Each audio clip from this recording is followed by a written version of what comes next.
You're listening to the Beige Phillip Show with Dante Nero on the Riotcast Network, riotcast.com. What's up, Square Pimp Brigade? On this episode, we have the lovely and handsome Dan Perlman. Guy who I watched do comedy when he first started and watched him grow up into a credible dude. So it's awesome. We talk about being credible, being open and honest. Open relationships. First encounters. All kinds of good shit. What's it like to meet Dante for the first time? What's it like to be Dante's friend and be an asshole? Yeah. And find out what happens after that happens. You know, so it's good a lot of good stuff. Let's get into it. The sexual revolution is being podcasted. You are now tuned in to Beige Phillip. Let's go! Relationships and sex is the only two things that a guy is supposed to be good at when he has no practice. And then you're told not to be a womanizer, to get the practice that you need to be good at it. Genius. True wisdom is the understanding of underlying concepts, how they relate to situations that seem irrelevant, but really are not. Superb.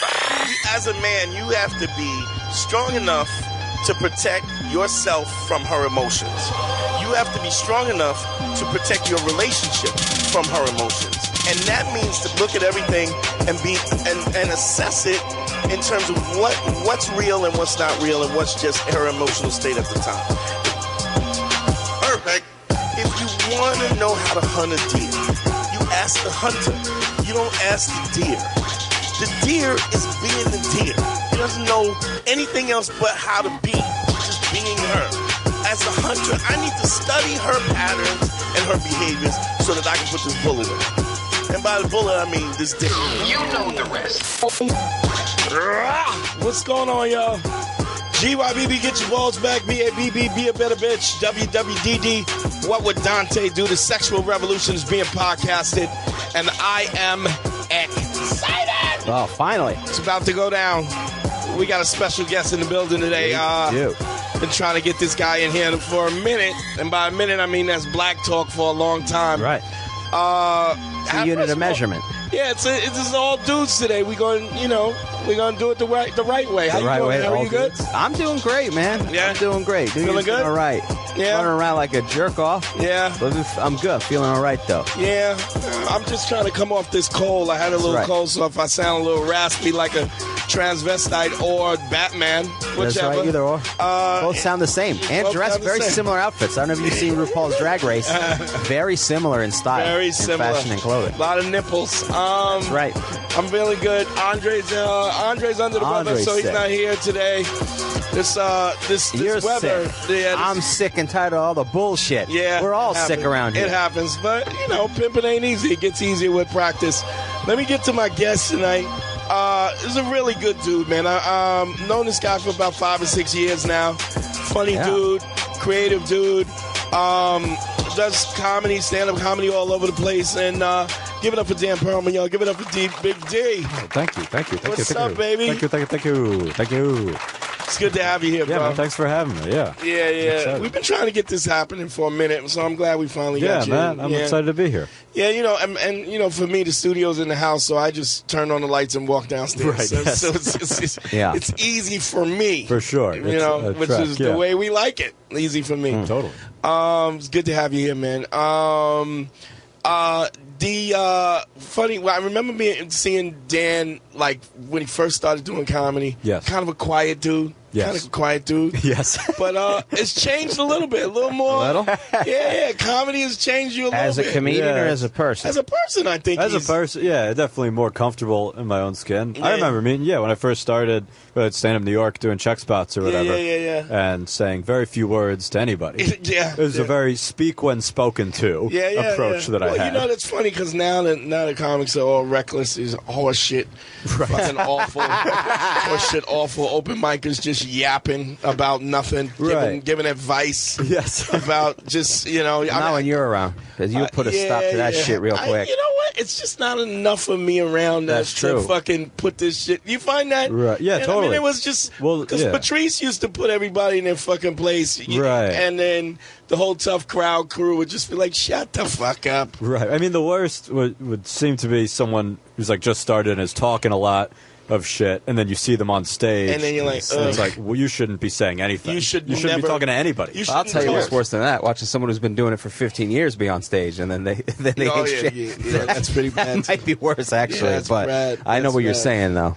But yeah, they're just yapping, and you get them on stage, and you're like, "Are you really? Yeah, I guess more often you'll see that on Facebook now. People talk a bit. You meet them in person, and they're fine, and then you see them online. You're like, "Oh, this is who you are." Yeah, there's a couple alone, of people like and that's that. frightening. Yeah. And I need to hide this because I don't want that to influence my view of you. Yeah. Like I can't look at you in person now. Hide their news feed. You talking about Jimmy Fallon? Oh, Jesus Christ! There's a lot of them. Well, that's a different story. Oh, God, There's a million where it's like you're fine every time we interact, but I see who you are at home or on your phone. But which is the real person now? It's too blurred, and I don't want. Who is the real person? Is it that person who's on Facebook, though?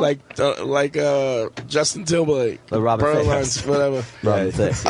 It is what it is, man. I just feel like, but Dan's always a good dude. Always respect the craft. Always working hard. Yeah. And that's just a great. I think after a while you just become part of the community. Right. Do you know what I mean? Like it's just, and then when you see people, they just embrace you because you're still doing here, it. Right? Yeah, you're still here. You survived. Shout out to Barry Ribs, who I love. Yeah, Barry Ribs. Barry Ribs can shake hands. He did comedy in the Pantheon. Right. They ran out of Christians. You're I'm happy to see Barry Ribs. Like, man, that's a long time. Yeah. You're here. Barry tells you stories. He tells you stories about prior. Yeah. Like how the fuck? Like, what? It's like comedy's Forrest Gump. It's like he was there for every major moment. Let me tell you why Ed Sullivan was a prick. You're like, oh, wow, all right. Yeah, I don't know. And he talks really slow and deliberate, like what he's getting ready to say is important, but it's never important. But shout out to my boy Barry. Yeah, he's a good dude. How's the ladies treating you, dear? I'm good, man. I got a girlfriend, so we've been together. Who's your girl? 3 years now. She's not a comic. She's just a person. Just a regular, a normal, decent human being. Yeah. So I met her at a show. She was in the audience. She was with her friends. She was a little the best tipsy. Yeah. And they were laughing. They were like chatty, but like laughing. But I still told them they had to stop. Right. But that was last. So I talked to her after. So you shut her down, and then she liked you because you shut her down. Exactly. Yes. It's an amazing concept. I talk about this all the time. So many guys think if you just do everything that a girl wants you to do, that they're going to like you, and they never like you for that. It never like you for that because it's almost like you letting me run free. It's a tough concept to grasp, and it kind of goes against the whole feminist thing of sometimes you're not supposed to listen to a woman, and that's a weird. There's a weird line with that, which is like, and obviously it's not about consent. That's a different thing altogether. Obviously, if a woman doesn't want to do something, you don't do it physically. But what I mean is, like, in the confines of a relationship, sometimes a woman's emotions stray her wrong in that moment. They contradict something. Even if it contradicts something she just I don't think you don't listen to her. I just think you dismiss it when it's ridiculous. Oh, yeah, fair enough. That's a better way because you got to listen to it to realize, that's just dumb. You know? That's just stupid, you know? Right. And I think when you don't set those boundaries, when you don't create those boundaries, it never they just don't have any respect for you, and it's like you being on stage having respect, and having respect for yourself, having respect for what you do, and not letting her just randomly be and she might not have meant it to be disrespectful. No, I don't think she did, because there was like one of those like laugh supportive kind of thing and talking amongst themselves, but that does set up the dynamic in a way where it's like, now I can go talk to her after because something's been set up. It's like, all right, you are going to give me a greater window now. Right. Because you just saw me do well. You're also controlling the room, which is attractive. Yes, but totally. I mean, you know what? It's interesting, this whole feminist movement talks about how, I want to be heard. I want to, but you want, as Patrice used to say this thing all the time. He goes, a woman doesn't want to win; she wants a winner. Right. So it's almost like you want the guy who has something going on. He respects himself. He's not going to let you just shit on his career and treat him. And if you let that happen, If you let that happen, she's not going to respect you. She's just not going to respect you, and not having respect for you, it leads to unattractive. You're unattractive for sure, and that's a weird thing where you have to like constantly, like I'm sure that as someone dating someone who does comedy, that must suck to hear, but you do have to like emphasize like, yeah, the priority is comedy. Yeah. Ultimately. Oh, yeah. And like the dynamics might change a little bit, or she might become more important. Yeah. But ultimately, like, I mean, that's been the source of. You'll never be more important than this. Right, which sucks to hear, and also I've probably phrased in shitty ways in like the past. In what way? And how shitty like way? Early on, we got into some argument where I don't even remember what it was, but she said something I thought was rude. This is early on in us dating, and I said something like, look, I love stand-up more than you. Like, and which, was probably upsetting how I phrased it. I don't think that's wrong. I think it's honest. I just had to, right. And so I'd probably say that different now. But why? Also, why would you say it differently? I don't know. I mean, it's just maybe. You don't want to hurt somebody's feelings, right? There's a way to deliver it, but it's also like in order to you don't need to. I don't need to put her down just to convey the importance of it. But that's putting what's important to you first. Putting yourself first is not putting her down. It's just, I think what would make her feel comfortable is that, you're the greatest thing, you're the most important thing in my right. And if you're not, if she's not, then I think it's reasonable to tell somebody that they're not. Right, and you can't deny the importance that it plays, that comedy plays, because it's like I could give empty words of like, yeah, you're the most important, blah blah blah, but if my actions are then, all right, but I'm still going to do this other thing every night, right? Then it's like that's going to feel like empty words. Yeah. So I don't know, but yeah. So together a while. We're open now, also. Oh, really? So we have been for like a year. So that's just an open relationship. Now, did you start out open? No. Why did that occur? So she was pushing for it for a little, like on and off, of like a maybe someday, and I was just like, well, because I'd never done that before, so I was like, what? I don't know. I didn't know if that was just like training wheels to break up, or like I didn't know. Well, it usually is, right? So it was just like. So let's just do that then. Let's just skip the middle ground and just go to that and just break up. Right? Just, yeah. If that's what you're that's what it is going for. But then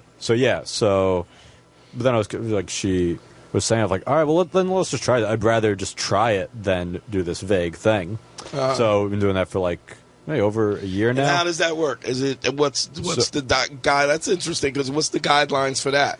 So we set some rules of like it's like obviously like always use protection, no friends. No friends? What do you mean no friends? Like don't fuck your friends. Like don't fuck her friends and her don't fuck my friends. Like I don't want to be friends. You know what I mean? Right. Like that seems too. But if it's like some dude I don't know, don't fuck my friends. Right. Don't somebody I don't know. I don't. That doesn't really mean anything to me. And I don't. We don't volunteer anything, but if we ask, then just tell each other whatever. Okay. So do you think that she's hooking up, or you don't think she's hooking up? No, I mean I know she. Well, I for a while, even though it was her idea, like I used it more. Like she didn't do anything for a while.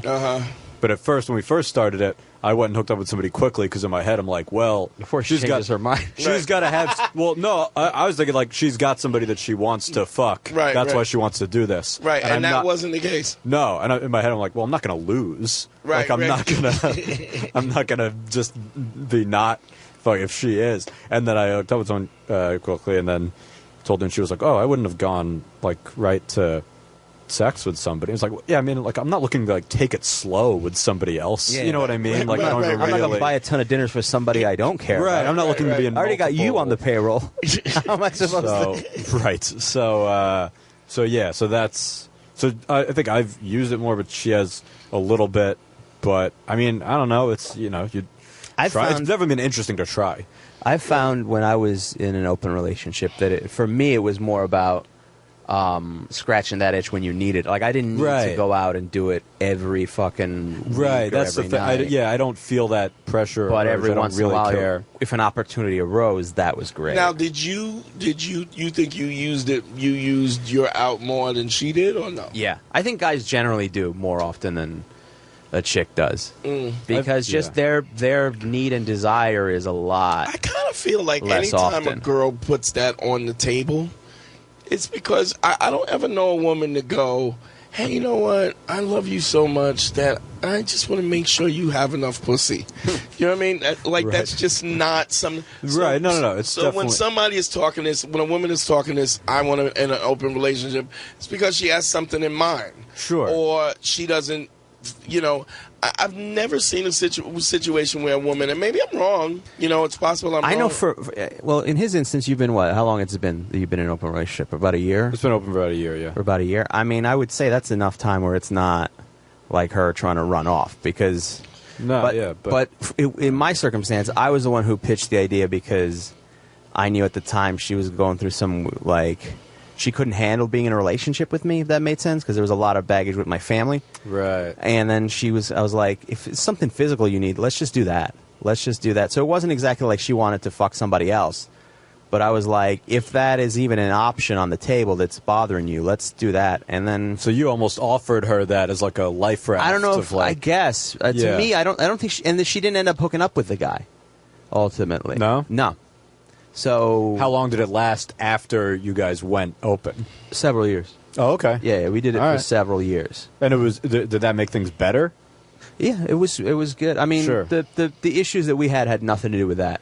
Right. The issues that we had were more my not being prepared mentally to deal with a relationship and what I should have been doing as a man. Right. But not because I was out fucking around. Right. It is an open relationship. It is weird. It's such a big thing or a weird thing that people have questions about it or whatever, but it is true that that's the source of issues is often not that. No. It's not that I found in It's mine. whatever led you to have to get to that point to begin with. Meaning, like what? What do you think led you to? Maybe just not being, there's certain things that you can't prevent, like not being able to be present, not being able to be there in certain ways, right? Because you're just out. You're just out every somewhere. night. So there's certain things where maybe it feels like resentment would be more likely to pile up.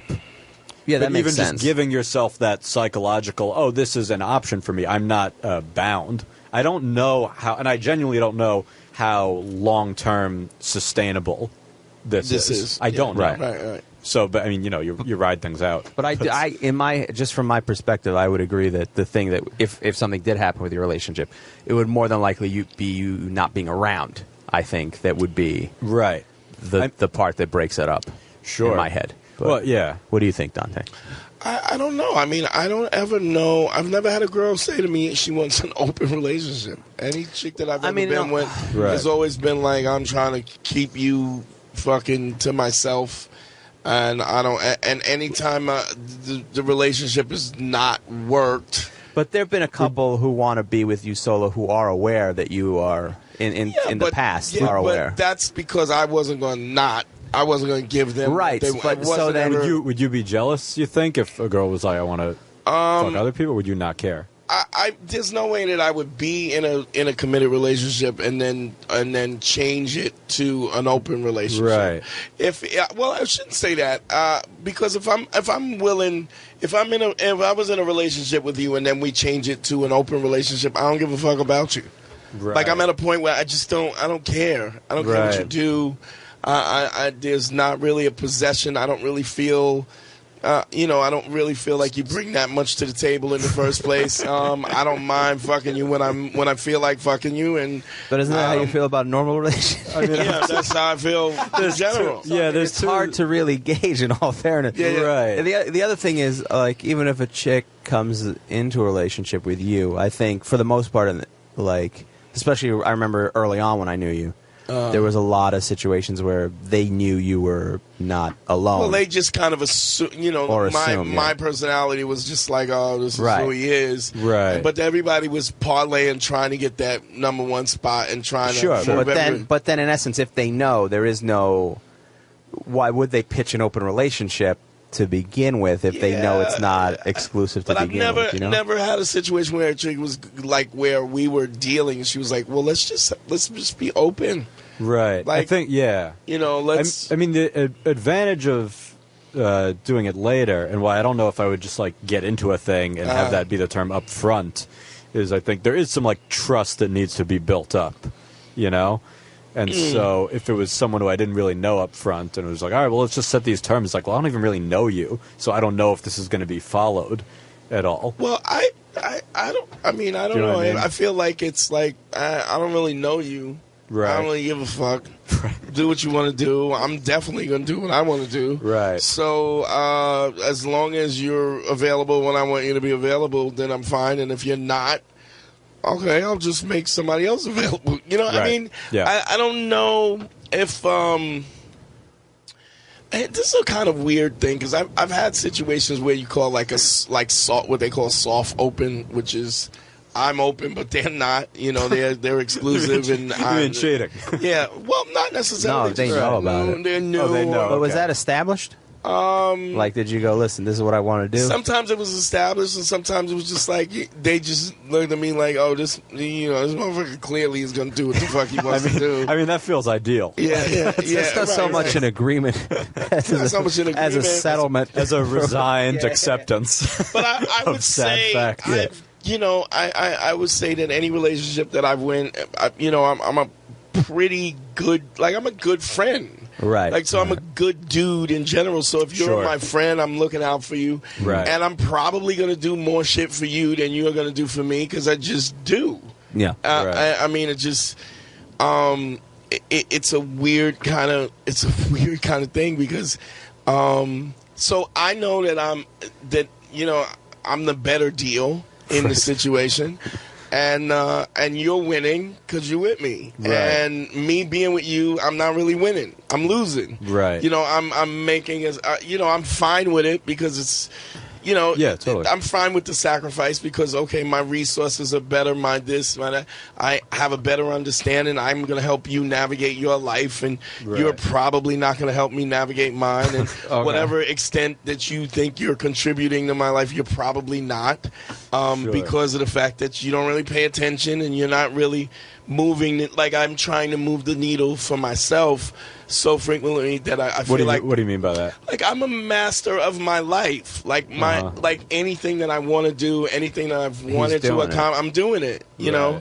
Like, I don't have I'm not going to say I don't have endeavors of things that I want to do, other things I want to do. I do. Sure. But I can't really recall any situation, anything that I didn't want or anything I didn't want to do that I haven't done. But so you haven't been with anyone who's helped, like, advance anything you want to do or better in any way? Not really. Right. I mean, I've always, I think, one of the things to advance yourself, even to advance other people, your best subject is yourself. Right. It's fixing those things that are fucked up in you. And if you think about it, I mean, even if you think about all your friends that you have, how many of them are that progressive that they're moving that needle forward on a day-to-day basis, that they're learning and being better? I mean, I don't know. Almost nobody. Yeah, I don't know. I mean, like almost nobody, honestly. And most people are unaware. I mean, so I'm at a place where I feel like, I'm 50 years old, 51,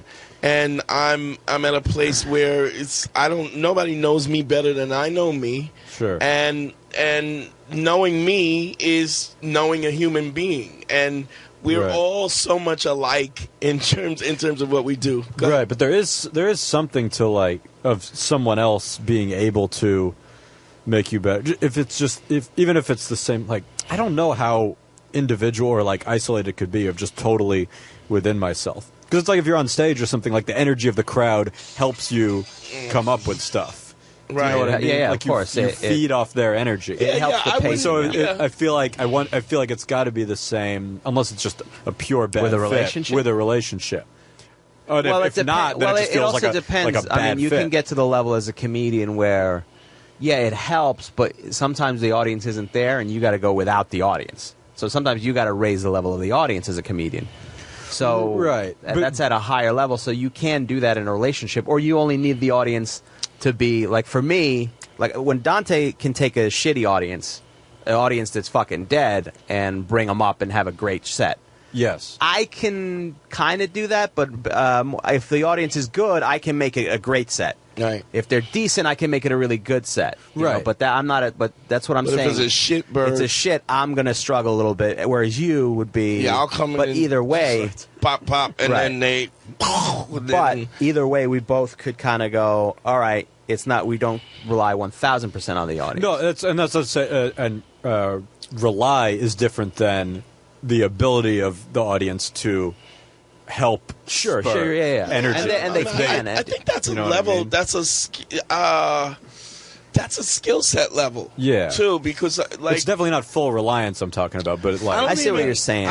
Like 90% of the time, I don't give a fuck about the audience at all. Sure. I don't. I'm like, I'm coming to do what I do. But that's not most people. No, I don't. Yeah, but there's a certain.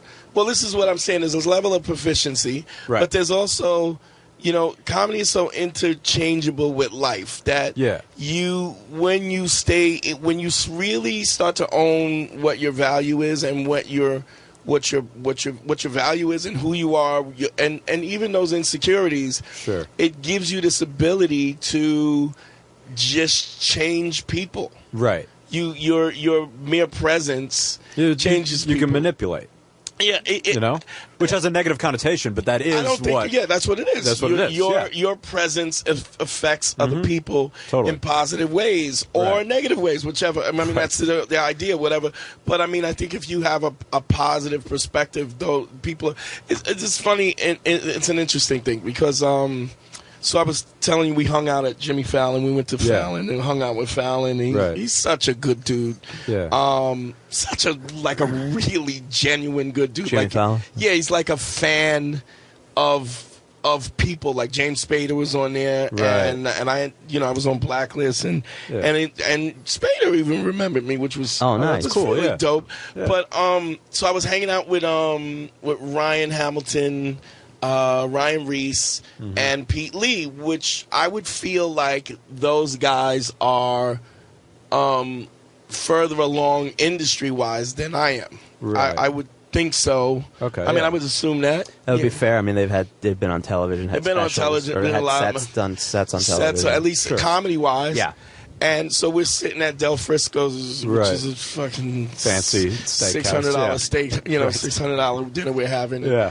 And it was like 5 or 6 people came and recognized me over. They were like, one guy knew my movie, another person knew my podcast, somebody else. Oh, nice. And then somebody just kind of liked my jewelry, and he came over and talked about my jewelry. And he was like, "Oh, I love your jewelry, bro. And what are you? Who are you?" And then there was a chick, this lesbian chick, kind of like dykey chick, and she goes, "Yeah, who are you?" And so Pete Lee is such a sweet guy. Yes. He goes, "Oh, that's Dante Nero." Blah blah blah blah. He's like whatever. And she goes, "Yeah, why do I give a fuck about that?" And I go, "You shouldn't." And I turn around and I just give her my back. Like you absolutely shouldn't give a fuck about that at all. And and then Pete is like, "Oh, you don't understand, Dante Nero. He was on Blacklist, but he's just giving my credit." No, Pete, I don't think you understand. I'm trying to get rid of this bitch. Exactly. And then as Pete is talking, I'm going, too many words. Right. I'm going too many words. You're giving this woman, she doesn't deserve any of this explanation. I don't want you to sell her or anyone on me. Especially not this cunt, right? Because the reality was that her, why do I give a fuck about that? Right. It's like, well, you should. Yeah, you're not. That's not for you. The subtleties of words and how people approach. Sure. It's like, I see everybody coming over. It was almost like she was like, I see all these people coming over you. Right. Who the fuck are you? And why should I give a fuck? And you shouldn't. In fact, don't talk to me. But there are people that do, and that feels like a fun level to be at. Yeah. It feels like anxiety-inducing. Imagine like everybody knowing who you are, but to be able to tap into a resource like, these people know who I am, and they fuck with what I do. That feels cool. Then to when you enter into other people's space, and they're like, "Why am I seeing this guy in every movie trailer? I'm sick of it." Which is cool money-wise. Well, but it's also a situation where, and I think that all 3 of those guys are further along industry-wise than me. I mean, at least as far as comedy is concerned.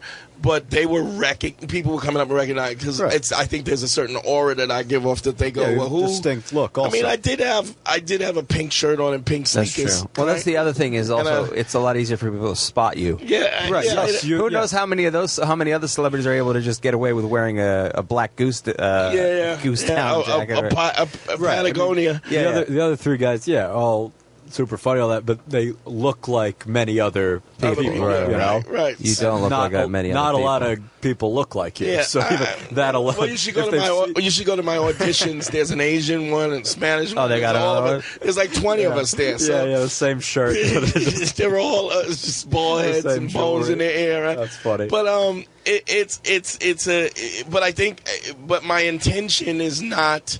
My intention is not to do that. My intention is just that I really kind of own my own space and my own style. And because of that, I think most people are uncomfortable.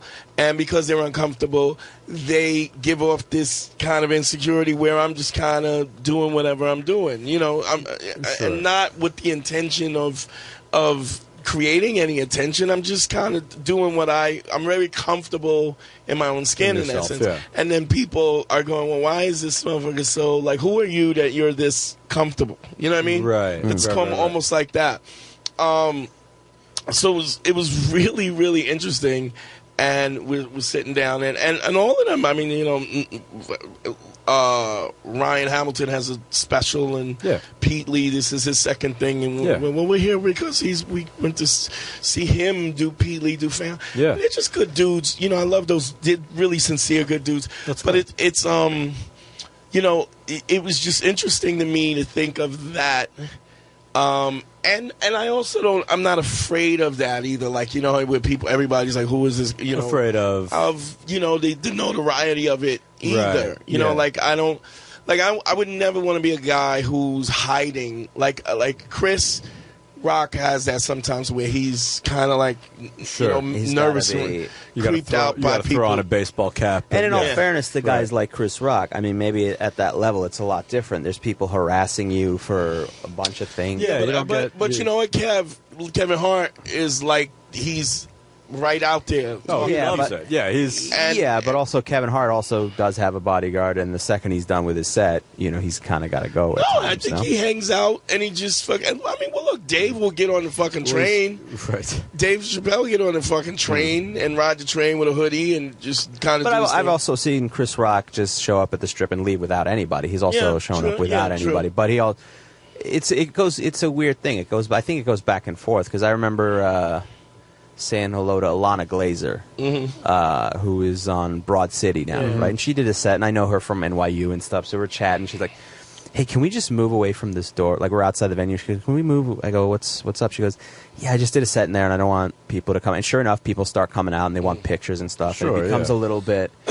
I could see that getting a little weird for people after a while. Because it's just always running for president. It always, you have to always be running. A friend of mine got a picture. He goes, I ran into that guy. He was at the club or whatever, and I said hello. I forget that guy's name. What's his name? He's in this movie. I think he's in the movie Waiting or something, like a Hispanic guy. I go, and eventually it takes like 5 minutes. I go, are you talking about Louis Guzman? He goes, yeah, Louis Guzman, right? So I asked him for a picture, and he was kind of a dick about it. I go, maybe he's tired of taking pictures. I go, maybe he's tired of taking pictures from people who don't need pictures. Like, if you don't know who the fuck he is, why are you bothering him for a picture? You know how many thousand times that must happen? That's a funny thing of, like, not remembering people's names, like what it will take to remember someone's name. I remember talking to my friend who's not in comedy, but he went, this was a few years ago, he went and saw Louis at the Garden, and Greer opened for him. I remember that, and I asked him, I was like, oh, what'd you think, or how was Louis? He's like, yeah, Louis was great. I thought the black guy before him was way better, though. And it's just funny, like, what is it going to take for you to remember his name? Right. If you thought he was not just good, but way better than the guy who you go to see. Right. But recognition is not always about the quality of work. Sometimes it's just about, like, literally No, it's just staying in people's faces. Yeah. Right, that's what I'm going to show you. You're seeing their name in the credits every week, and then it goes in your head. I mean, but the other thing is this, though. sometimes you don't need the quality to get that recognition. So if your name is up there every week, everybody knows that the quality seems to have nothing. Everybody knows Omarosa. The quality has nothing to do with I've never seen Omarosa. I've never watched a minute of The Apprentice. Yes. I've never sat down and watched her be interviewed, but I know who she is. Sure. But that's due to repetition. I've never... Right. Yeah. I mean, well, I guess I watched the sex tape, but I've never seen Kim Kardashian show. Right. But I do know. But it's like repetition can be more important than... But I mean, I think when you get your level of comfort with yourself makes you almost celebrity status. I mean, it's a weird kind of thing that you... It is weird, yeah. You just own who you are. And it was interesting that the lady, the dykey lady who was kind of trying to shoot. You didn't even remember her name. Yeah, the dykey lady. That's good enough. Yeah. Yeah, why the fuck should I know you? You shouldn't. Sure. It was funny because Pete is such a sweet guy. He didn't understand the inference of what she was saying. Right. It was almost like, I'm important. He didn't see Explain to me why I should know this fucker. So why is this a person I'm looking at? Fuck you. Right. Which would have been fine if she had said, "Oh, I mean, who are you?" Right. You know, and I know you from somewhere, which is already weird because then you have to kind of explain. Right, but that would have been fine because she was curious. But the point was that she was curious and tried to shit on you while she's being curious, and I'm the master of knowing the inference of what people say when they're not saying it. Sure, there's a lot of subtle, the nuance of it. And I think we don't watch that she may not even be consciously doing. I think she was conscious. And I don't really care. I do think she was not that it matters. Right. It doesn't even matter because the intent. Yes. The intent is malicious. Right. Do you know what I mean? The intent was malicious because she felt insecure, and so she's going to shit on me, and I'm immediately going to shit on you back. Quick. I'm going to shut your shit down. Why are you making things with your gun? Why are you making gun things with your fingers? I'm immediately going to shoot you back. Bow, bow. Yeah. Oh, yeah. Because and assholes have no problem being assholes. They're so comfortable in being jerks. But it's all out of insecure. Like, she felt insecure and and maybe you didn't feel insecure, but you're even saying like, oh, those guys are further along or whatever. So even like you're aware of that on some level. So there's going to be a hypersensitivity already. Yeah. To some degree, of somebody saying shit like that. Yeah, that's true. Yeah. Now, I'm curious about what's your history with women? Like, what were you like before this relationship? Yeah. What were you like comedy? Before comedy? What's it been like with women? Before comedy? Or fellas. I don't know your background. I mean, if it's fellas, it's fellas. No, no fellas. Okay. But good. I thought we were going to have to... No, yeah. Dan's coming out today. Yeah. Would be the first one. But what was your background? I mean, it's like nothing in high school. So most comedians, like most comedians. Choice, right. Dry run in high school. Yeah. Had sex between high school and college. And then I was in college. I dated a couple of people. I dated two people, each for like a year, maybe. Right. And then, hooked up with some people in between. And then after college, I don't know, I would date people like, 4 or 5 months here, 6 months there, and that would be about it. What's your number? What do you mean? How many? Like, how many chicks have you... like 20. Right. How old are you? 27. Oh, yes. You're a baby. Fuck. 27. God, I've known you your whole life. Whole life, yeah. At least your whole adult life, right? Yeah, the most important parts, right? really. Yeah. Definitely out of college parts. Yeah, right. It's yeah, for sure. So I don't know if you guys got any follow up or whatever. I'm just curious. I'm always fascinated to know what everyone's background. I mean, most comedians, it's going to be generally. I got not a lot. That's how you become a comedian. Yeah, not you, but yes, almost every single. Think of a comedian who really probably tore it up in high school, and it's probably a handful of them. Greer probably got laid a lot. Greer probably. Mike Yard probably got laid a lot. Let me rephrase that. Think of some white comics. Yeah, I feel like a lot of white comics are probably, they're trying, they're working hard to try to outrun the 15-year-old version of themselves that they can never outrun, that will always have more power than them. Why do you think that has to do with being a white guy and not, what do you think I don't know the if it's difference is? culturally, I don't know what the difference is. I think maybe, I don't know. But you could also see that on stage somewhat. and this is obviously a massive generalization, but of black comics having more confidence and projecting more confidence to the audience. A lot more energy at times. Right, a lot more energy. Yeah. And some white comics maybe going the other way with it. I do see a lot of that. Anytime I've ever seen, especially newer comics, a lot of white comics are very mellow energy. Right. All about the jokes more than anything. Yeah. A lot of younger black comics, a lot more about the persona. So they have a lot more energy, but sometimes the jokes aren't there. I think as a black man, as a young black man, you're supposed to get laid.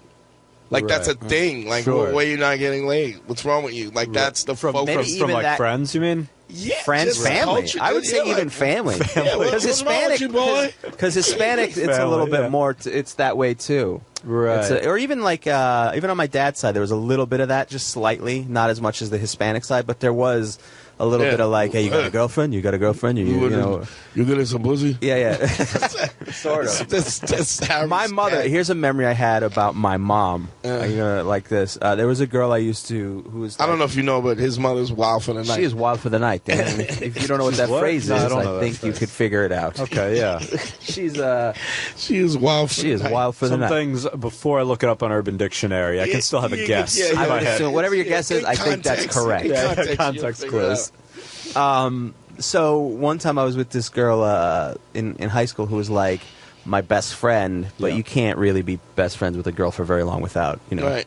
And, especially at that age. Unless she's a burn victim. But then you're my best friend. My best burn victim. This is platonic. Friend, yeah. I don't want to hurt this. But this is a girl who would come over, hang out at my room, and we would like fool around, but we never get to another level.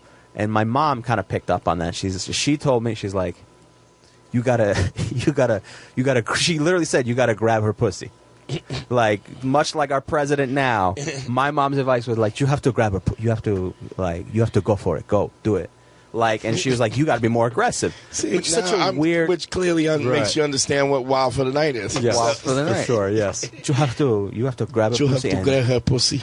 And then go for it. Go for it. Do it. Did she tell you that? Yeah. My mom told me that. And then what would you say? Would you push back? I would be like, no, I shouldn't do that. Right. Like, I would never say I don't want it. I'm not going to do that, but I was just like, what are you, a faggot? Right. That's good. That not with words, yeah. No, that she said from my father after the divorce. What are you, a pendejo? Your father is a piece of shit, faggot, that piece of shit. Because this is what you do when you're a Hispanic woman. You completely attack. I guess they didn't get any of those divorce books that we had. I like, it's weird because, like, I remember there was a little girl, same age as me, up the block, and they was like, "Oh, is that your girlfriend?" And I was like, "No," right? And then she was should be. What the fuck are you doing wrong? And then her cousin came over. Her cousin had like long hair. She was cuter. Yeah. And my uncle was like, "Oh, so you want to go out on a double date?" And I was like, "Yeah, you take this one." And I was like, "I'll take the pretty one." And he was. So I had an understanding of that, but I mean, it was. I didn't really have a situation. My dad was just very charismatic, and he always was kind of making moves, whatever. And it just, but there was never this thing about me. Oh, you have a girlfriend? It was kind of, Really? Yeah. I mean, they never really. I just kind of took it on my own. That's interesting. But I never base anything with any community on your fucking upbringing. I don't know what the fuck. You know what I mean? Like, I could never base anything on any of that because you were fucking at 11. Yeah. So I mean, that's a whole thing. So at what point did anyone have time to tell? Again, that was the whole thing. They thought I was 11. It's not. He's 9. At what point? Yeah, I'm saying we're having these conversations at 12 and 13. Yeah. By that point, you're already finger blasting in your neighbors. I mean, you're fucking. Do you think if you start fucking earlier, you're likely to be into more fucked up shit later, just because you get bored? I don't know. Again, Dante's the wrong guy to ask. Yeah, because what happened, Dante? The neighborhood kids got a hold of you and did what? Yeah, I had my mom babysitted older kids. Okay. Like even before I was when I was a kid, even before I was born, my mom used to babysit kids. Right. And so when I was very young, I could hang out. I used to hang out with 18 and 17, 18, 19-year-old boys. Like how old? I was 10, 11. Okay, yeah. And they were like, I was 10, and they were like, you must have like a little mascot. You gotta eat your pussy. You gotta go eat pussy. If you don't eat pussy, your girl can be taken. And I was like, eat theirs or just in general? Go out there. You have a girlfriend. You need to eat her pussy, or she's gonna. You guys were getting a lot of pussy instructions. Yeah, I mean, that was. I think in hindsight, every time I hear this story, I realize what I pieced together was they were just saying shit like almost like you're a tape recorder, just like to say it because it's dirty shit and it's funny. Yeah. And they didn't realize that you're like, all right, I'm writing it down. Like, I gotta go do this. Internalizing all of it. I better start eating because pussy. a lot of them were kind of nerdy guys, and they weren't really getting laid at all. And I was like, I just assumed they were. Right. And so I was like, I was trying to move the needle. Yeah, so it's a coach that could never play basketball telling you. Right. You gotta hit threes and dunk, and you're like, all right. Okay, I guess I'm sorry, I got to dunk. Yeah. So, but I think what happened was you end up in this situation where you get bored? I mean, I was into some weird shit, but I think I'm still into some weird shit. I mean, it didn't change. Yeah. I just think I'm very much more precise about sexually what I like and what I don't like. Like, what I don't like, I don't like. Just because, sorry, so you probably come into that sooner just because you have the years of experience. Yeah, I have experience. More. Right. I have a case study to go. Right. Like guy going from high school to the NBA. Right. He's like when he's 22. Right. He's not a rookie anymore. So right. Well, it's funny because a lot of the dudes who go to the NBA, right, they end up like you look at Carmelo and him marrying Lala, which is like, why would you ever fucking marry that bitch? And you're fucking Carmelo Anthony, you can have any bitch you want.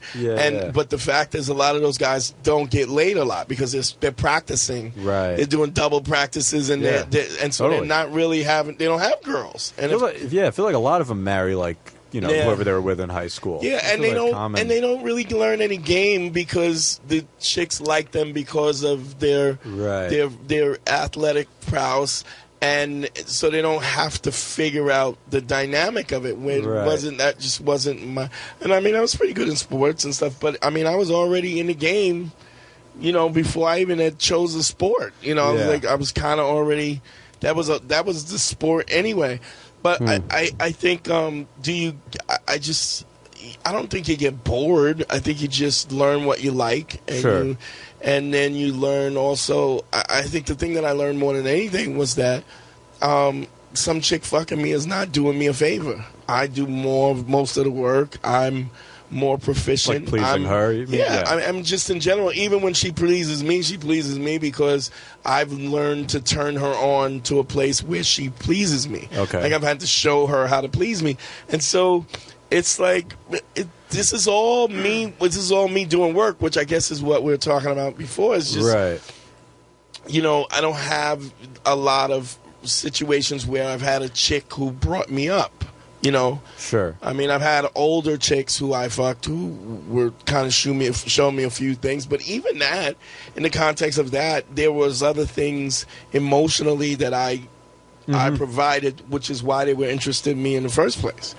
Right. You provided that, or were just more mature than? I don't think it was even maturity. I just didn't give a fuck. So, like, you could have a girl who, like, I remember dating this lawyer chick, and she had a nice condo. She had a loft space with an elevator, a freight elevator that came up into her house, and I was like, I was living in the basement of this house, like in my mom's, and but she had everything available to her, but she's still worried about everything.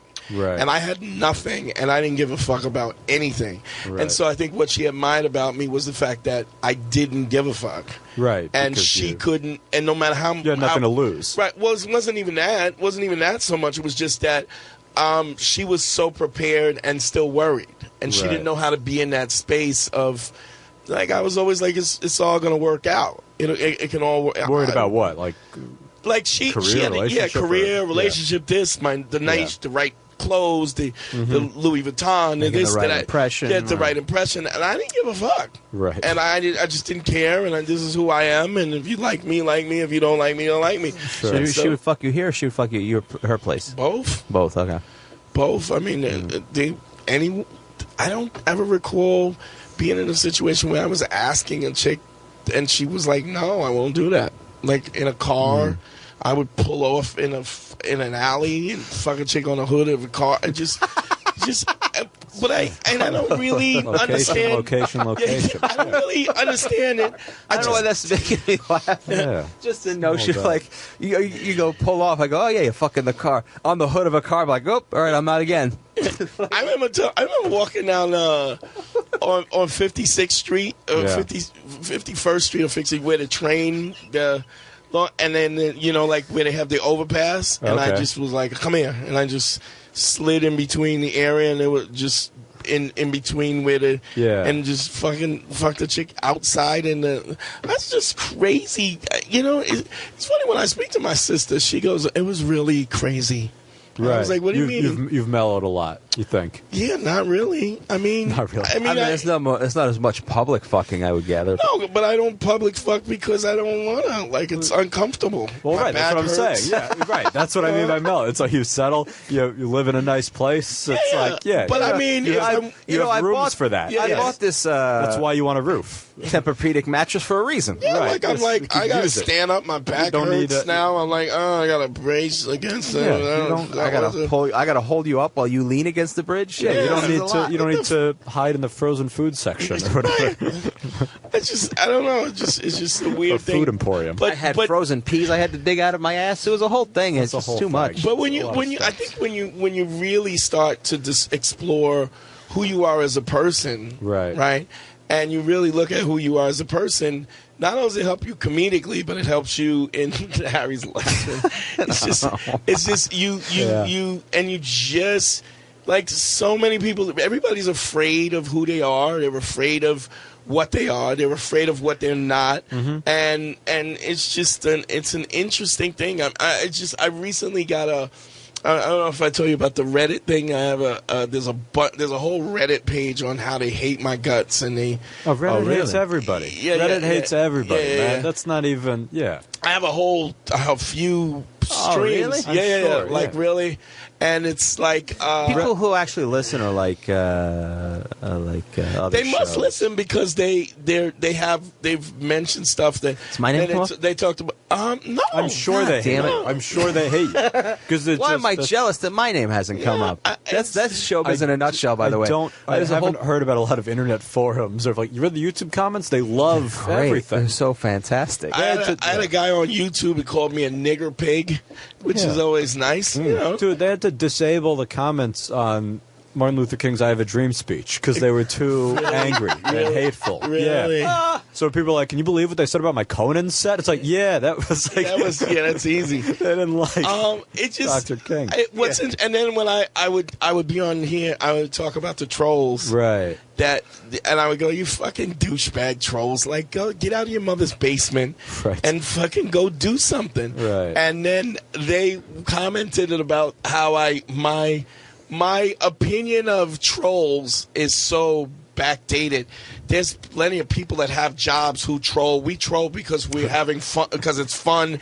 And I'm like, no, you're not. Right. You troll because you're a loser. You have nothing else to do. You're a fucking idiot. That I'm so important that you need to spend time and energy trying to trash me instead of doing something. Fuck yourself. Kill yourself. If you're trolling, kill yourself. You're a waste of flesh and bone. And it might be fun. Kill yourself. Jump in front of a truck or train. Kill yourself. I genuinely believe they're having fun.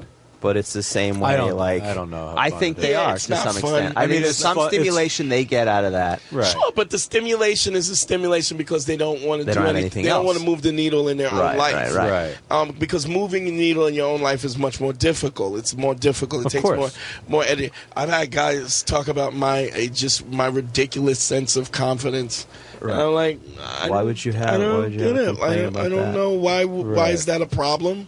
Sure. I don't know why you're watching me. I'm fascinated by people who hate. I remember there's a gentleman who was shitting on your your outfit. This was just the other day. Oh, yeah. He was making fun of your outfit. Dumb, and then I saw the fucking guy. And mediocre fucking white boy. A giant hillbilly, mediocre white dude. Right. And he's dressed up like he's ready to fucking cut carpet. And a sweatshirt and fucking And when you say sweatshirt, not like a hooded sweatshirt or not. It's just like a black sweatshirt. Somebody gave him, like a company that gave him. I don't look on the back. There's probably a radio station logo on the back of it. And he goes. Oh, I had a coyote. I had my coyote fur on. Right. And because it's casual day. Yeah, it was casual. Your casual coyote fur. My coyote fur. Yeah. And he goes. You weren't going anywhere fancy. No. We were doing radio. Yeah. I believe he made fun of my coyote fur. And then he goes. Oh, you look ridiculous. And I go, how do you look? Right. Which is funny because I don't even blink when they attack me. Right. Like it doesn't even. Doesn't affect you. I go, and how do you look? And he goes, oh, this is I'm a hick. I go, exactly. So you know fashion? He goes, no, I don't know anything. I go, then why do you have an opinion? Shut up. Shut the fuck up. At least he said it in person though, because I had one guy. He just tweeted "Go fuck yourself" at me after hearing me on the radio, and then when I at one of those live events, this guy was there, and he's like, "Hey, Dad, it's like he said his handle. He's like, we met on Twitter." And it's like you told me to go fuck myself. But in his mind, it's like, we're friends, you know? Well, that's what I do. Yeah, that's my business. That's my axe, man. Yeah. That's my thing. Man. Fuck yourself is my thing. Go fuck yourself. But I think some people maybe listen and hear people joke around and like friends insult each other jokingly. You're not my friend. But I don't know you. I don't know you. Right. There's no context has been built where that's cool or fun. Well, I guess the point I was making is that as you get to know if you really do that deep tissue explanation of who you are, first of all, it tells you who everybody else is, because we're so much alike that even you and I are so much alike in terms of humanity in the context of humanity, and it also makes you an amazingly better comic because you can put yourself in the position of people. Right. So it's just like if you see where how you give an audience, if you give an audience the attention and you give them the power, how most people will. I don't do that now, but when I was young, when I had power, I was abusive with the power that I got. I was like, oh, everybody, I'm running everything. Fuck everybody. Right. And so you have to be. When did that stop, do you think? Because I've never known you as that guy. I've only known you as a. But I had a lot of lives, dude. No, I know, but I'm saying, at what point did that stop? Why comedy was the... Comedy wasn't. I was kind of before that. That's what I'm saying. I've never seen you do that. I've known you pretty much through your whole career, comedy-wise.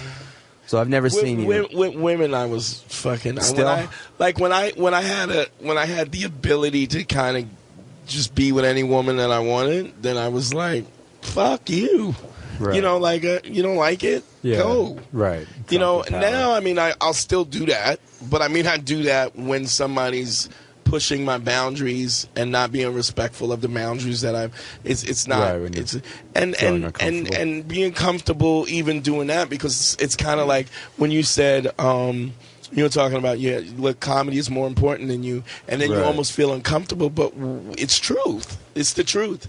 Sure. And when you give that truth, what I realize is giving the truth is not just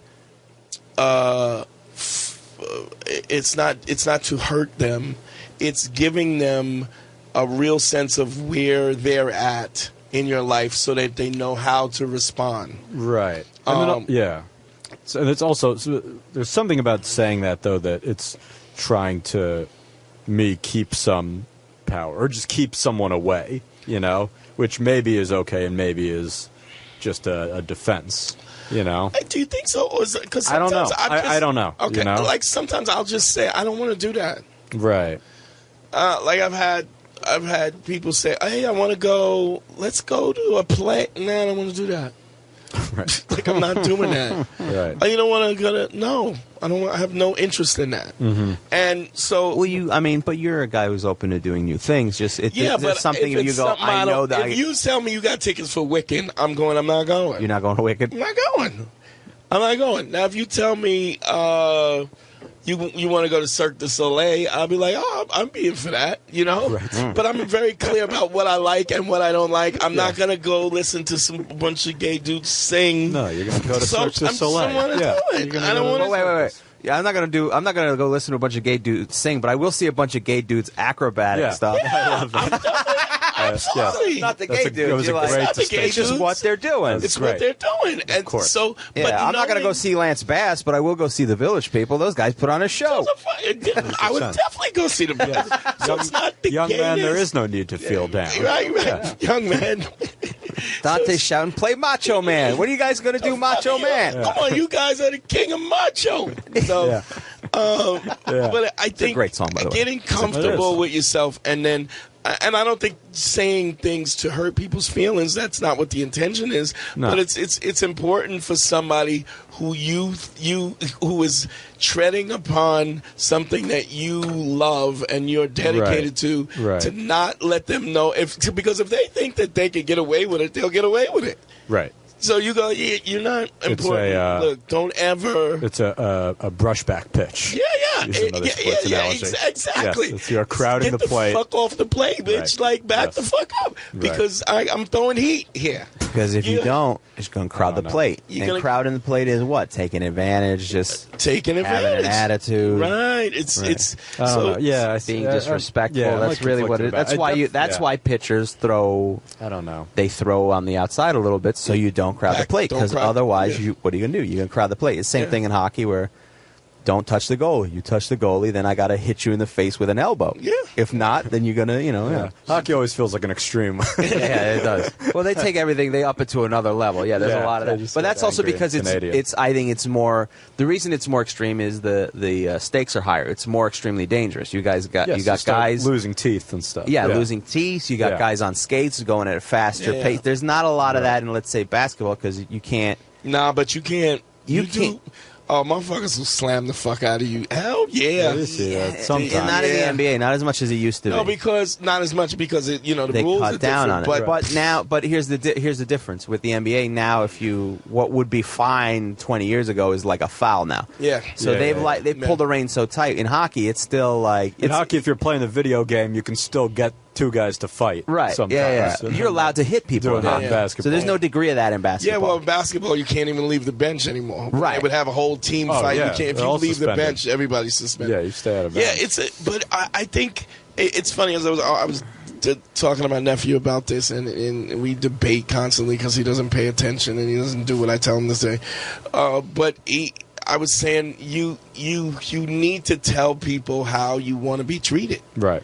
It's important to be honest about, and if you're misrepresenting what you like and what you don't like, then you're not even giving that person a real opportunity to follow the guidelines to make you happy. Mm-hmm. So if you don't say, listen, this comedy's way more important than you, and she goes, oh, okay, so I need to stay in my lane and not, and I think she could say what's important to her too. Yeah, totally. And I think even if it's probably you. It was probably early on. It was probably early on, like a reaction to that. And I think it's, I don't know, man. Yeah, I think you make strides and you figure it out and just get better at talking. What's and knowing where we're coming from. I've watched you get so much more funny as you get more comfortable in your skin. Oh, totally. Yeah, 100%. Just to say what's on, because I think the honesty of it is what's funny. Yeah, for sure. And that's a fun growth to feel, and that's what makes you excited. A year from now, 2 years from now, as long as you keep feeling that. That feels fun. The first time you say a thing and like, oh, I'm uncomfortable saying this up front. Right. That's what feels cool. And now, how did you get to the point where you actually was like, I'm gonna say this? I don't know. I guess you feel like you have nothing to lose, or you start to. Well, you start to feel, but maybe you start to feel like I don't know, what the fuck am I talking about, or who gives a shit, or do I even give a shit about this? When you're starting to come up with something, and if I don't give a shit about this, then why am I saying it? But am I going to want to say it night after night? That's a good place to be in that some people don't reach. Yeah, totally. So that's a good thing because it makes you go, or if I don't give a fuck, Right, I don't care. Am I going to work on this thing and try to like hone this thing that I genuinely don't care about? Right, and I know I'm not going to want to say in a month. So why even? What's interesting is I didn't know you were 27, and it's just like right. And it's like thinking about you now. I in my mind, I'm prospectively of when I first saw you, and the transition of where you are now, and watching you on stage. It's a really man, it's such a petri dish of fucking like, you know what I mean? Like, it's fucking so dope to just to watch somebody grow that way. Yeah, to watch the transition and watch it. Just even like I'm literally watching you become a man. Yeah, it's weird thinking, like, I guess it is like being a baby up front. Like, you're not even really aware of what you're saying or what you're seeing or anything. Like, your senses are kind of coming alive. What was your perspective of me when you first started doing comedy? And what did you like? I don't know if that's I don't even know if I want to ask that. Everybody has a perspective. They can't not have a perspective. No, I guess you have to have a perspective. I guess I thought. I mean, I'm trying to think specifically, but it's a weird thing. Like, up front, everybody sort of intimidates you. At least that was how I felt up top. So it's like me, of course. Everybody knows. Everybody knows what they're doing, and I don't remember what was said, but I remember being at the bar at Stand Up New York and saying something, and whatever it was set you off in some way, and you just I got it, man. I wish I remember. I'm genuinely trying to remember, but you're like, and this is why and you're like talking to the bartender at Stand Up New York, and this is why some of these young cocksuckers, they're saying shit. Like, pointed at me, and I'm like, all right, I definitely overstepped. I don't even know. I said maybe 5 words. Oh, my God. 4 of them were wrong, I guess. Oh, shit. But I didn't take it as an offense. You know what I mean? I liked you. No. I definitely didn't take it as an offense. You knew he wasn't talking about you. No, not at all. And I heard, because I would hear you sort of give your take on whoever and have no real filter about it, so I always thought that was cool. But yeah, so that's so funny. My first experience, I wish I could remember what it was that was not said, but completely dissimilar though, because the first time I saw you was at the Boston Comedy Club. So I was like, and I was young then. I mean, I wasn't young as a guy, but I was young as a comic. Well, you had started about a year or two prior before I did, but enough where. Whatever, I didn't know that, so but the thing is, you were a man. I was 18 at the time. Right. So the first thing I see Dante outside, he's on a motorcycle. I remember that much, right? He was on a motorcycle. So, you know what? I grabbed a hold of Todd Lynn, and I told that motherfucker that if I find out that anything he said cost me 5 fucking cents in this business, I'm going to find you, I'm going to crack your jaw. And that was the first thing I ever did. I went, okay, let's, now everyone's intimidating, but, like, there's a real, like, then you find out, like, no, that's intimidating. Right, yeah, because, that's funny. Yeah, Ed Helms was intimidating. But if you were to do a matchmaking game of that quote, you would draw the arrow to Dante. Jim Gaffigan was intimidating until I saw Dante. And then, so that was. But the more times you'd see Dante, and then I remember him telling me some story about acting. But the more times you'd see Dante, he'd say hello to you. He was always very nice. Oh, always, always nice. And so the sit one in the time, back and watch sets always, and we're always cool about that. The time I knew I was okay with Dante was when I had my girlfriend at the time. I was at Stand Up New York. Yeah. And he was sitting back there. There were steps next to there was some apartment building. Right. And he was sitting there eating a bag of candy. And he just goes, "You want a gummy?" Like that. "You want a gummy?" In that weird voice. Stand Up New York, you just have that little candy store around the corner. I would Were buy you there for that? Was it still? Yeah. No, but Dan might not have. Yeah, I don't know how long. Then. I don't remember. I mean, it was. Was it always like right around the corner where the Marshalls is? Used to be one of those. Yes. Those little pizzeria, pound Europan across the street. Yeah. Thank God that place closed down. Yeah. For my sake. Thank God that fucking place closed down. It's just I think what's interesting is just recognizing that you get so accustomed to, and it's just something as a young man, like you move. If you wake up and you try your best to move the needle forward, every day in every situation that you can, being more open, being more honest, right? And I don't mean being honest with the intent of being mean, because I don't think I was ever intentionally being mean. I think sometimes my emotion kind of got me where I was like, fuck this motherfucker. Yeah, no, I totally didn't take it. And you didn't even say it in a malicious way. You know what I mean? At all. Yeah. It's like a funny memory. But I would talk to another motherfucker about a guy while he was there listening. That tracks. That's illogical. This motherfucker here.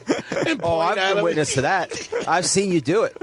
Movie night. Oh my God! Yeah, we can't talk about that. Yeah, but talk about you can talk. Well, we don't have to name the person. Story. I don't care. But movie. Sometimes not. I don't care if you name the person. I don't care. Yeah. Okay, fine. Let's do it. Yeah. So movie night, right? Yeah. Dante organizes, or he did. Do you want to go? Do you want me to? Are we still doing any? Are we still doing them? I get texts. Are you done with them? I'm not doing the next one, but I. Which is the next one? What's the next one? Probably. We'll probably do Lady Bird? No, right. Yeah. We all get we all get together we show up at the Angelica to watch all the. It's such a funny text to get. It's Keith Robinson. Goes, I gotta see that Lady Bird, man. Coming of age, mother-daughter relationship. It's usually the big blockbuster. A lot of these superhero shit. So I don't know. Let me know when the next one. We figure out the next one. But the point, I think this was supposed to be is Justice League. Yeah. And, Dante had put it together. He gets all the tickets usually, and he divvies up. However many people say yes, that's how many tickets he usually buys. Sometimes I'll spend $1,600 in tickets. That's crazy. And then, insane. Everybody comes and brings me the money, whatever, but still to lay out. Up front, Or you get the refund, but still it's a pain in the ass. And although they did send you because you're such a big spender. They sent me candy. Fucking the iPic Theater sent me champagne. Because he's a big-time spender at that thing. Yeah, the top customer. You're like, what the fuck? This guy is the top. Loves movies. Loves movies. Yeah. But Marina Franklin was like, didn't respond, right? She did. No. She told me she wanted a ticket, and then I got her a ticket. Yeah. So now the thing about getting the tickets is that I have to go early. Print all the tickets, take the money, print out the tickets. I stand in front, I wait for everybody. Right. I collect now. People are handing me money. I'm handing them tickets. I'm trying to make everybody sit with who they want to sit. It's a fucking shitstorm. Whole thing, yeah. Right? So it's effort to be a party planner. Yeah, you're playing host. Yeah. So Marina, I think, did she have her ticket or not? I had a ticket for her. You had a ticket for Marina, but there was a gentleman that she was seeing that she wanted to also bring to the thing. Okay. And she goes, Dante, do you have an extra ticket? And Dante goes, nah, I'm kind of, I got all my tickets are spoken for, but. Go on the movie site. They're probably not sold out. Sure. Go see if you can get another ticket. And then I was like, I'll swap it out so you can sit together or whatever. Yeah. And then she's like, oh, can you do it for me? Can you look it up? She didn't say that. She just kind of looked at me like you do it. Yeah. Why? No, she did say. Really? She did. I do remember her going. Oh, I don't remember. At one point going. You going, all right, here, go to the website or whatever. Go to, www.whatever, iPicks or whatever.com. And she goes, oh, Dante, can you do it for me? And, I think it was 2 times where you were, kind of going, hey, get them yourself. Right. No, I'm not going to buy them. Can you buy them for me? Can you buy it for me is what she said. Yeah. Right. And you go, Dante points like he's standing 2 feet from the dude. He points. No, he's sitting. The dude is sitting. Right. I'm like where Harry is, the guy sitting there. Right next to him, basically. And Dante goes, I'm not the one trying to fuck this motherfucker. You do it. And I was like, I ain't trying to fuck him. I ain't trying to fuck him. I don't know this motherfucker. Fuck him. Yeah. Right? I go, fuck him. I don't give a fuck about him. You want to fuck him, you get the fucking ticket. Yeah. And he... What a great start to movie night. Well, Marina did not attend. Off. I don't recall Marina attending. And he was really a nice... The thing was... He's a nice guy. He was a nice guy. He was British, too. So he was like double nice. Cheers, mate. No, it's fine. It's fine. I don't want to go. Is that anyone else? I really don't want to go. It's fine. But he did several times in the middle of her pushing. But he's like, no, it's fine. It's really no big deal. Don't need to go. And she kept pushing. Like, well, Dante, can you do it for me? All right. Like, I'm not the one trying to fuck this motherfucker. Right. It's 2 adults there, both capable. It was raining. I was on the motorcycle. I'm on my motorcycle. It's drizzling. I gotta go pick up the tickets. I gotta wait. It's all. And I had to bite my lip and wait till we got to the movie theater. Here's how bad it was. because Yamanika was there, and Yamanika was like, oh, whoa. Now, when Yamanika says you went too far. When Yamanika is uncomfortable with something. Yeah, she's uncomfortable. She's like, whoa, holy shit. Right. You jumped out the window on that one. Without a parachute. You're like, you didn't have to throw the motherfucker out a window. I was like, I don't give a fuck. It's just a foot rub. You didn't have to throw him out a fucking second-story window. He was such a nice guy. He was a nice guy. He was a very nice guy. I believe they're still dating, right? Yeah, they're together. So the romance goes on. It's fine. They're together. It's fine. All kinds of movies. They just didn't get to see Justice League. And you know what? Who was the real winner there? Because it stunk. Yes. Yeah. They're better off. They're better off. It's funny. But yeah, that just watching the... I'm sorry, Harry. I don't fucking know. Feet from the fucking guy. Well, he was a bystander. He was an innocent bystander, but you did warn everybody. You warned people. Sometimes it's going to be friendly fire. Friendly fire. Sometimes people get shot. In war, yeah. So don't fire first. And the thing is, I don't just fly off the handle like that. You'll never see me just fly. No, it's rare. Off, it's rare. Like with the first, like, because I remember going, hey, just pick up the ticket and I'll swap. She looked at me and I was like, well, I went online. I showed her that there was available ticket. Look, get these and then I'll. Yeah, I don't think you have anything that you have to explain or apologize. I don't think it's. But I mean, so I don't really fucking. I mean, was it necessary to point at the guy? I don't know. Yeah, I shouldn't have pointed. This motherfucker here. As if there was anyone. I mean, there were other. Listen. When you look back in hindsight, were there other ways we could have solved that scenario without pointing directly at him? Yeah, I mean, I don't know. They could have just gotten a ticket. I used to say, I don't know if I believe in horoscopes and stuff, but I'm a Taurus.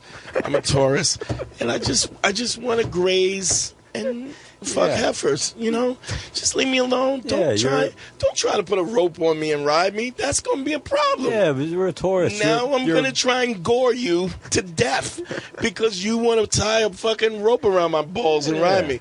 It's just Taurus. You're kind of like, why? Like, why push?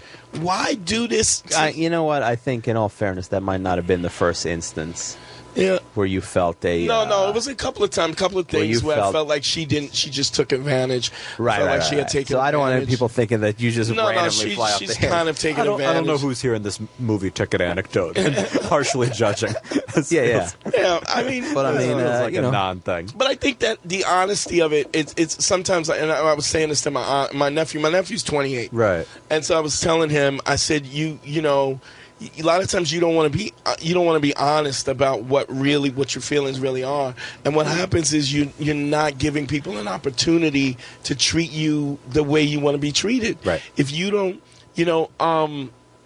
if you're driving down the street and there's no double line, you don't know where to be at. If there's a double line, you know which side to be on, and you know that you're not supposed to cross that line. And if you cross the line and you get a ticket, you go, oh, okay, this is not pleasant. I want to stay on my line. Now, when you find somebody who is a perpetual line crosser, then they're telling you, I don't give a fuck about you. Right, about your space or boundaries or anything. And if you're with a chick and she's going, I don't care what the fuck is important about your life. Right. I want you to do this. Right. And I don't care if you like it or you don't like it. Just do what I tell you to do because that makes me happy. Right. Now, when you think about that, the dynamic of that statement, like nobody would actually say that statement. No. It's all. But when you break it's not down. even a conscious. Sure, but no, it is conscious. It is conscious. The point is that they're not verbally saying that. Is it conscious though? I don't know. Sure. I think it's a lot of it is all out of insecurity of like someone feeling unimportant or someone feeling ignored and then acting out because of it. Yeah, I think it could be that. I think that's 95% of motivation for anything. But sometimes I think it's I don't care. I'm so accustomed to getting my way. I'm so accustomed to stepping over the line. Right. People don't even check me when I cross the line. Yeah. People let me do what I want to do. And, you get this. How many times we all have that person when we go, oh, you know how so-and-so is. Like Harry does that with his mom. It's like everybody goes, come on. We've talked about this with his pops. Like his pops, like Harry's the best out of his brothers to his father. Right. But his father shits on Harry all the time. Does shitty because he can. Because he can. Right. What's interesting is Harry's mom is off the fucking meat rack. He will do everything to avoid her at any. Oh, my father will. Yeah, your father will do anything to avoid communication with her because she's a maniac. Right. So it's like, so you know how to avoid. So you get it. You get that you should respect boundaries and stuff. Yes. But you're not going to do it with me because you don't give a fuck. Because you've been given that. You know what role. it is? Because I don't. What it is ultimately I don't create the havoc that my mom creates. Right. So you can continue that behavior.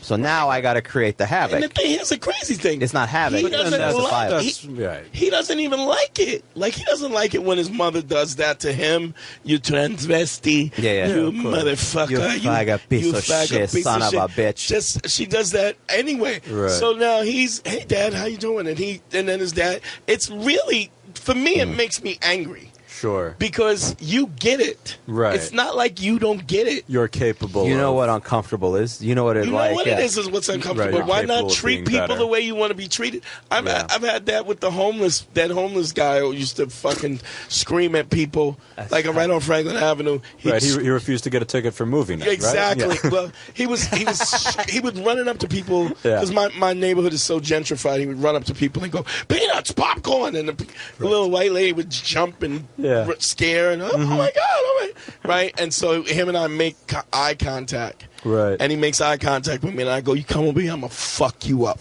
And he goes, he turns around, walks away, and he goes, "Oh, this guy's crazy." Talks to his imaginary friend. Yeah. Now I'm crazy, right? Because so I feel like my anger cured his mental illness. It snapped him back. I don't know if that's the solution for everybody, but I think for it that does. guy. I think it'll work. For that? Yeah, that's going to be my new service. We just fucking scare people into sanity. Yeah. It's a different style of therapy, but I guess it could work. But being able to say those things, to actually explore those things and say and just be honest, and you know. It's funny. I remember talking to Menu, and Menu was. I remember he had a girl, and she was like, "Oh, you know, I want to explore women, and I want an open relationship." And I was like, "Dude, pack your stuff. The relationship's over." Right. You know. That's a weird one. I look at that. I mean, I guess can't she explore women? You know, yes, I mean, maybe that's part of her. Sure, she can. Desire. But my thing is, I've never. So here's my thing about that, which is interesting about your relationship being open. Yeah. It's when a woman wants you and wants you only. Yeah. She does everything to make sure that is the case. Right. And so her wanting an open relationship is because she wants something else also. Do you know what I mean? Yeah. Like, she's not doing it for you. She's not going, "Oh, you know, I know that I'm not enough. I just want to make sure that you have enough variety of pussies that you want." That's never the thought process. No. The process is because she's comfortable with this. This is what she wants to do. But I also, I mean, that there may be a degree of that. I think there also may be, again, going back to, like, there may be some insecurity of, like, oh, I don't want to be left like my mom was left. Like, you know, I wonder how much that was her thought process. And again, I don't know. I think that obviously, I think that has to play some role. Right. Like, if it's, I saw what happens with these, you know, traditional dynamics and saw how that explodes. Right. That there has to be some alternate route, and it's almost a trial and error thing. Right. Of like, well, I've been given no frame of reference why this can work. Right. So maybe something else could. Yeah. And that's not to negate the other thing. Right. It's and so that explanation doesn't mean that it's a selfless act in any way. It's all out of like self. It's still it's still an act within their own interest. Sure. But it's one of them is more. I mean, that fear. But I've had situations where I've had situations on the other hand where I'm with somebody or you know, kind of seeing multiple people, and this one person is like didn't kind of get that at first, and they're like, "Yeah, but I kind of would. I don't know if I feel comfortable with that." I go, "That's kind of what I want to do." Like, if you don't feel comfortable, I understand. If you got to go, I understand. That's good. And then it's good if you're just direct. You're saying this is what I need. But then ultimately they stuck around. Sure. Which is interesting because it's not what they wanted. Right. Yeah, and I wonder and that's what I mean of like, and I wonder about that if it's not what they wanted, then that can't be a good. Well, yes and no, because it's not what they wanted, but then again, it wasn't their idea. But then again, they're sticking around because I'm making their life better in some capacity. But then some people, like, how often do we get into relationships and you don't want to get into a relationship? You just kind of fall into it. It's like, we're always doing things we don't want to do. Yeah. Like, how much I don't. But, but it's like, you stumble into things, is what I'm trying to say. Well, I think what happens and is then you have to do constant reevaluation. You don't want to hurt anybody's feelings. Yes, you don't want to be the bad guy. And then you end up, and I'm like...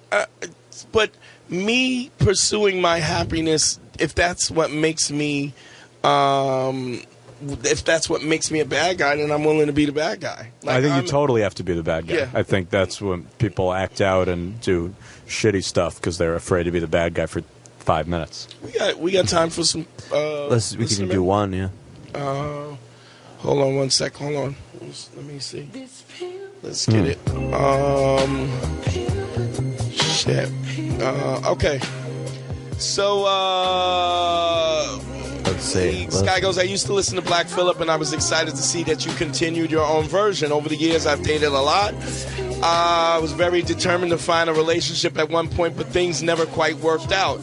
After a searching, I eventually found a guy I thought I'd like to marry. This is a woman. Looking back, I think I pressured him with love. Hold on 1 sec.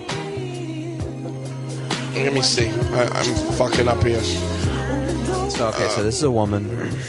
She pressured a dude with the love, she's saying? Yeah, she's saying... she always wanted to be married. She said the relationship faded until there was no more contact. He never really gave a reason for disappearing. But it was long distance, so I guess it ran its course. They were married? No. No, it just was in a relation. Men tend to disappear without much of a reason. I can. That's not true. I can never get straight answers when I ask for the feedback. What I can do is better myself. Lately, I put less effort into dating and just take things as they come. I'm being exposed to different men from all walks of life. I've learned to appreciate men over 38. I'm in my late 20s. I'm trying to relate to men my age. Is like taking to barely functioning retarded people. My sex life has been more parts horrible than fulfilling, and I don't think it's age. I meet a lot of sexually stunted people. I've never took time to figure out themselves. That never took time to figure out themselves. Sometimes I'm left with a guy who's having a breakdown in front of me. I try to live by what you say, become a better version of myself, and I'm friendly and happier, and I've been in years. She's basically saying that she is that way now.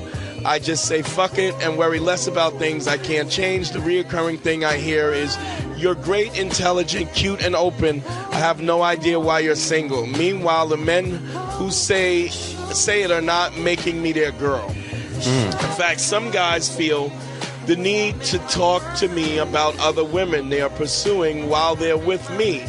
In these cases, they usually choose the other women and ask for my well wishes, understanding it doesn't bother me now because those particular men weren't so great once they started spilling their guts to me. I'm wondering if there's just something that's just not clicking. Maybe there's a problem there and just won't tell me. They won't tell me, or I'm always single and I try not to be. I know this was long-winded, but my insight would be helpful. Okay. So here's a situation when you got a young lady who is, she's listening to Beige Phillip, so she's kind of getting her shit together. Like she's being a better, but she's probably not being annoying. The thing with that I find is that there's the jelly bean theory, right? Which is, I haven't done that in a long time. So the jelly bean theory is that every guy that a woman goes to date he already has a couple of prospects. Right. He wasn't just sitting around waiting for you to come along. Sure, yes. So now each girl is represented by a jelly bean jar on his dresser, right? So, and everything a woman does great, he puts jelly beans in the jar for her, and everything she does fucked up, he takes jelly beans out. Now this is going on unbeknownst to the woman. Right? So, but are women not doing the same thing? No, not really. I mean, you can kind of sweep them off their feeling. I mean, yeah, I think they might have other prospects. Yeah, totally. But I don't think it's a. Here's the difference with a guy. I don't know that it's that they don't have other prospects, but I think that the whole thing is how to become a guy's number one is really what this is about. Yeah, right. That's what the jelly bean theory is. Yeah, it's not so much that guys solely have prospects. Yeah, I think women totally do and think about it. Yeah, absolutely. Sure. You could a chick cooks and cleans. That's 2 or 3 jelly beans. She sucks your dick. That's 5 jelly beans. 5 jelly beans sucking a dick. Fun to be around. She bitches at you. That's minus 30 jelly beans. Yeah.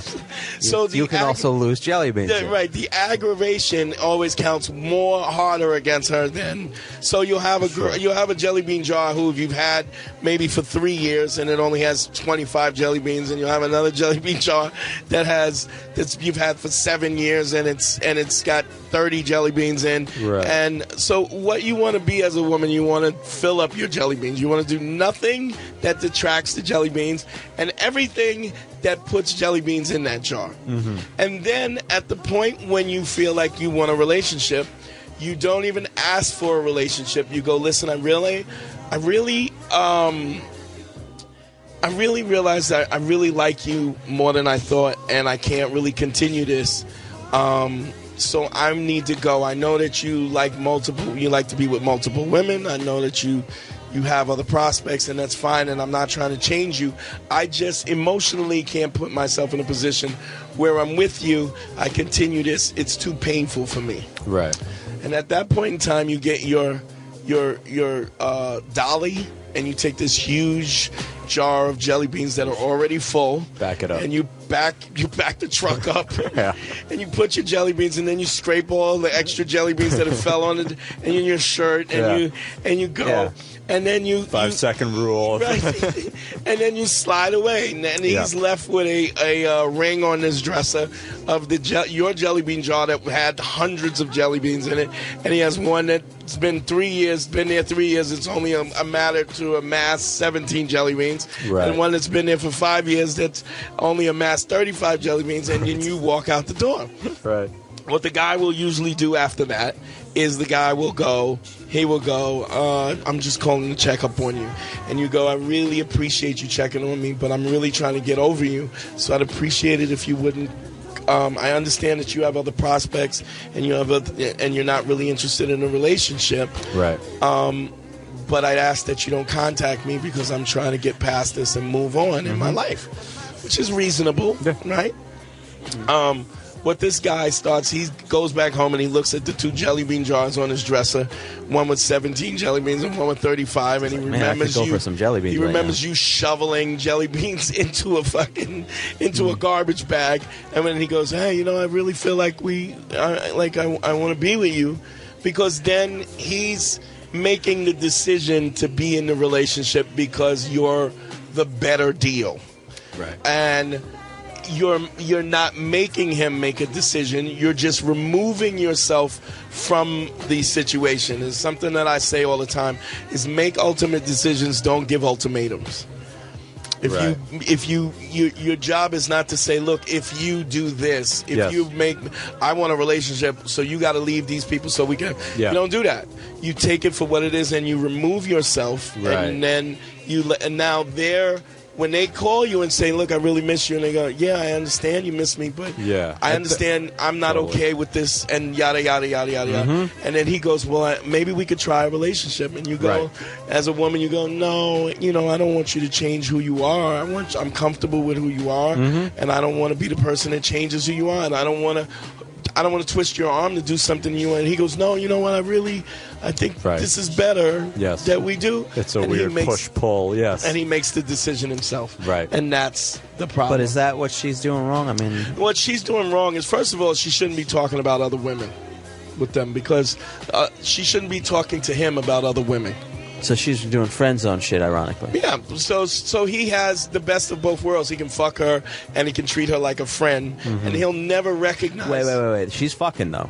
Yeah, she's fucking him, yeah. Oh, that's an interesting... Yeah, and these guys are talking about... And then and what happens is most of the time is most guys will bend under the pressure of other people because they don't want to be the bad guy. Right. So they'll a lot of times they'll end up being with the bitch than being with the chick they should have been with in the first place. Right.